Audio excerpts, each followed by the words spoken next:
Akshaya Tritiya offer మే 4 వరకు. ఎంత బంగారం కొంటే అంత వెండి ఫ్రీ.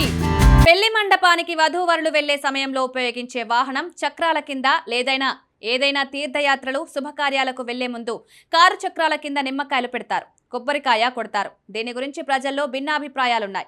అయితే ఈ సాంప్రదాయాన్ని కారు వెళ్తున్న సమయంలో ఎటువంటి ప్రమాదం జరగకుండా ఉండడానికి కొబ్బరికాయ కొడతారు.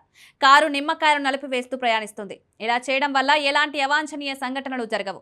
హిందూ సంస్కృతిలో పెళ్లి తంతు ముగిసిన తర్వాత నవవధువు అత్తారింటికి భర్తతో కలిసి కారులో వెళ్లే సమయంలో ఇలా జరుగుతుంది. వధూవరులు వివాహ జీవితంలోకి ప్రవేశించిన తర్వాత బాధ్యత మరింత పెరుగుతుందని చెప్తారు.